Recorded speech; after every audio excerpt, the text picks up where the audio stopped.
अपने आसपास की खबरें देखने के लिए हमारे चैनल एक्टिव टाइम न्यूज़ को सब्सक्राइब करें और बेल आइकन को प्रेस करना ना भूलें।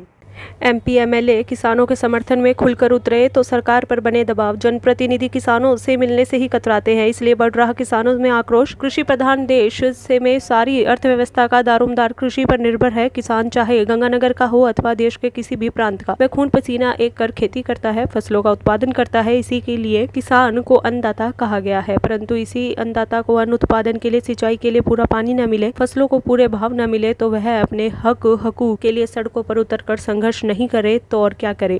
केंद्र सरकार द्वारा पारित नए कृषि विधेयकों को रद्द करने की मांग को लेकर देश भर में किसान दिल्ली बॉर्डर पर पिछले 8 से 9 माह से पड़ाव डाल रहे हैं। कंपकपाने वाली सर्दी के बाद अब जिस्म को झुलसा देने वाली गर्मी में भी किसान भूख के प्यासे रहकर अपने हकों की लड़ाई लड़ रहे हैं। परंतु 8-9 माह के बाद भी सरकार उनकी कोई सुनवाई नहीं कर रही। अब सरकार में किसानों की सुनवाई ही नहीं हो रही तो उन्हें अपनी बात रखने के लिए धरना, प्रदर्शन, घेराव, पड़ाव का सहारा लेना पड़ रहा है। किसानों के सबसे बड़े संगठन संयुक्त किसान मोर्चा द्वारा चलाया जा रहा राष्ट्रव्यापी किसान बचाओ भाजपा भगाओ अभियान के तहत क्षेत्र के किसानों ने रविवार को पदमपुर में आयोजित भाजपा के कार्यक्रम के दौरान विरोध प्रदर्शन किया। दरअसल किसान वहां माहौल बिगाड़ने नहीं बल्कि नहरी पानी की समस्या को लेकर जनप्रतिनिधियों से मिलकर अपनी व्यथा व्यक्त करने आए थे, परंतु जनप्रतिनिधि किसानों से मिलने से कतरा रहे थे। ऊपर से कार्यक्रम स्थल पर इतना भारी पुलिस जाब्ता तैनात किया गया जैसे वहाँ कोई आतंकवादी आ रहे हों। ऐसे में किसानों ने वहाँ जो आक्रोश व्यक्त किया उसको नाजायज नहीं ठहराया जा सकता है। जब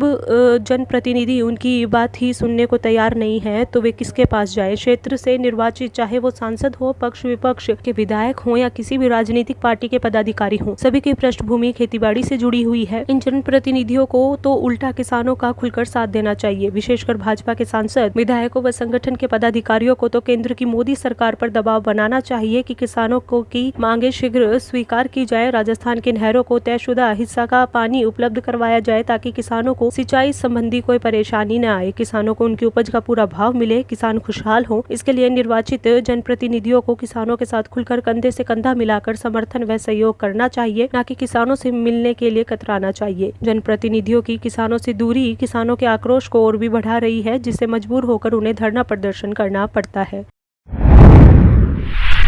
मानसून में देरी बढ़ा रही बेचैनी, मामूली बूंदाबांदी से भयंकर उमस, गर्मी व उमस से जनमानस बेहाल, पानी के अभाव से सूख रही फसलें, फल सब्जियों की आवक भी कम। मानसून में लगभग 1 हफ्ता की देरी किसानों के साथ साथ आमजन की परेशानी बढ़ा रही है। 45 डिग्री से अधिक तापमान व उमस ने जनजीवन को ब्रेक लगा रखा है। आज दोपहर बाद शहर के कुछ हिस्सों में मामूली बूंदाबांदी से उमस और बढ़ गई। नहरों में पानी की कमी व बरसात में देरी से किसानों की कपास, नरमा व ग्वार की फसल सूख रही है। बाजारों में सब्जियों की आवक कम होने से फल सब्जियों के भाव भी आसमान छूने लगे हैं। मौसम विभाग के प्रवक्ता के अनुसार गुजरात, मध्य प्रदेश के रास्ते मानसून ने राजस्थान के दक्षिणी पूर्वी हिस्से में दस्तक दी है। जयपुर, कोटा, सीकर सहित कई स्थानों पर जमकर बरसात हुई है। वहीं उत्तरी पश्चिमी राजस्थान के बीकानेर संभाग के लोग मानसून की पहली बरसात को ही तरस रहे हैं। मौसम विभाग के स्थानीय प्रवक्ता ने बताया कि अगले 2 दिनों में मानसून जिले में दस्तक दे सकता है।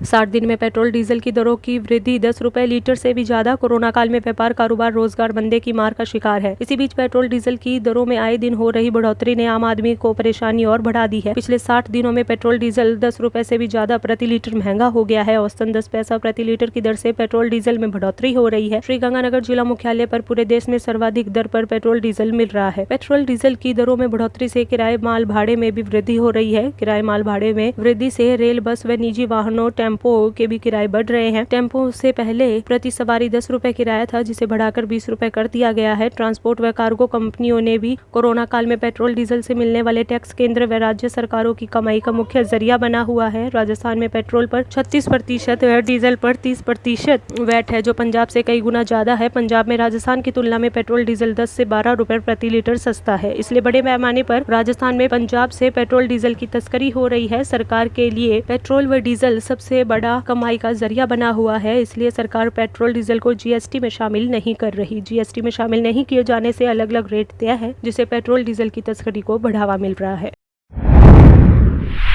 तीसरी लहर की तैयारियों में जुटा प्रशासन। कोरोना महामारी की तीसरी लहर अगस्त या सितंबर में आने की संभावना जताई जा रही है, जिसको लेकर चिकित्सा एवं स्वास्थ्य विभाग अभी से तैयारियों में जुट गया है। जिला अस्पताल सहित जिले के मंडी कस्बों में निर्माणाधीन ऑक्सीजन प्लांटों में मशीनें फिट कर दी गई हैं, ताकि इनमें जल्द उत्पादन शुरू हो सके। राजकीय चिकित्सालय के कोविड वार्ड में अब 2-3 मरीज उपचाराधीन है। ऐसे में जैसे जैसे वार्ड खाली होते जा रहे हैं, वैसे ही इनकी सफाई व सैनिटाइज के बाद इन्हें बंद किया जा रहा है। अब केवल एक वार्ड में ही मरीज बचे हैं। तीसरी लहर में यदि मरीज आते हैं तो तत्काल वार्डों को खोलकर चालू किया जा सके। पीएमओ डॉक्टर बलदेव सिंह चौहान ने बताया कि जिन चिकित्सा कर्मियों की ड्यूटी ऑक्सीजन प्लांट में लगाई जानी है, उन्हें ट्रेंड किया जा रहा है।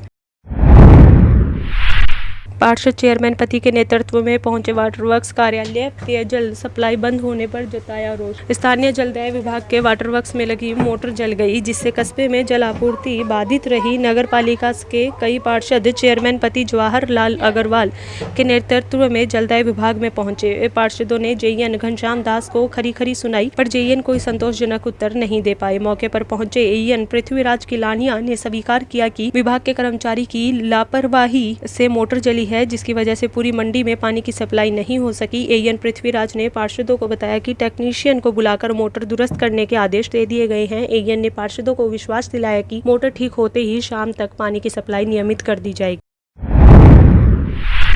हिमाचल और कश्मीर में बादल फटा। कुल्लू में नदी का पानी आने के बाद बस्ती खाली कर रहे लोग। बिहार के 14 जिलों में येलो अलर्ट। करीब 1 महीने तक शांत रहा मानसून दोबारा एक्टिव हो गया है। राजस्थान, पंजाब और हरियाणा के कई जिलों में 1-2 दिन से रुक कर बारिश हो रही है, तो मध्य प्रदेश में 17 जुलाई से भारी बारिश का अलर्ट जारी किया गया है। लोगों ने अपनी झुग्गियां खाली करनी शुरू कर दी है। नदी का जलस्तर बढ़ने के कारण अफरा तफरी का माहौल बना हुआ है। शिमला में भारी बारिश के बाद झाकरी और रामपुर से गुजरने वाला नेशनल हाईवे ब्लॉक हो गया है। सेंट्रल कश्मीर के गांदरबल में रविवार देर रात बादल फटने से बाढ़ जैसे हालात बन गए। घरों में पानी घुस गया, कई दुकानें और सड़कें क्षतिग्रस्त हो गई। घटना के बाद जम्मू कश्मीर प्रशासन ने रात में ही राहत और बचाव का काम शुरू कर दिया। प्रशासन का कहना है हालात फिलहाल काबू में है। दिन दहाड़े चाकू दिखाकर रुपए लूटे। फोन नंबर पूछकर रैकी की। युवक अकेला दिखा तो चाकू दिखाकर लूटे 5 लाख रुपए। शोर मचाया तो किया घायल। संगरिया क्षेत्र के गांव सिमपुरा में सोमवार को एक व्यक्ति ने घर में घुसकर 5 लाख रुपए लूट को अंजाम दे दिया। घटना के समय घर में 2 चचेरे भाई बहन ही थे। आरोपी युवक घटना को अंजाम देने से कुछ देर पहले घर के बाहर पहुंचा और घर में मौजूद 20 वर्षीय युवक से उसके पिता का मोबाइल नंबर पूछा। पीड़ित युवक ने शोर मचाने का प्रयास किया तो उस पर चाकू से वार कर रुपए लूट कर लेकर भाग गया। घायल युवक का संगरिया के सरकारी अस्पताल में इलाज। सचिन पायलट कैंप में रहे गजेंद्र सिंह शेखावत की पत्नी सीएम गहलोत से मिली। कहा पति के अधूरे सपनों को पूरा करने की उठाई मांग। राजस्थान में वल्लभगढ़ की विधानसभा उपचुनाव की तारीख के ऐलान से पहले ही उठापटक तेज हो गई है। दिवंगत विधायक गजेंद्र सिंह शेखावत के निधन के बाद उनकी पत्नी को सचिन पायलट कैंप का माना जा रहा है। हाल ही में प्रीति शेखावत ने मुख्यमंत्री अशोक गहलोत से मुलाकात की है। इसके बाद प्रीति के गहलोत कैंप में शामिल होने की चर्चाएं शुरू हो गई है। प्रीति शेखावत के पति गजेंद्र सिंह शेखावत पूर्व उप मुख्यमंत्री सचिन पायलट के काफी करीबी थे। मानेसर की बाड़ेबंदी हो या फिर अशोक गहलोत के खिलाफ बयानबाजी, गजेंद्र सिंह हर मोर्चे पर सचिन पायलट के साथ नजर आए थे। इसके बाद से ही कयास लगाए जा रहे थे कि प्रीति शेखावत भी सचिन पायलट खेमे में रहेगी। मुख्यमंत्री अशोक गहलोत से हुई मुलाकात के बाद चर्चाओं का बाजार गर्म है। वल्लभनगर क्षेत्र में लंबित विकास कार्यों को जल्द से जल्द शुरू कराने की मांग की, ताकि दिवंगत गजेंद्र सिंह के अधूरे सपनों को पूरा किया जा सके। प्रीति ने कहा कि कांग्रेस मेरा परिवार है और मैं कांग्रेस पार्टी की बहू हूँ।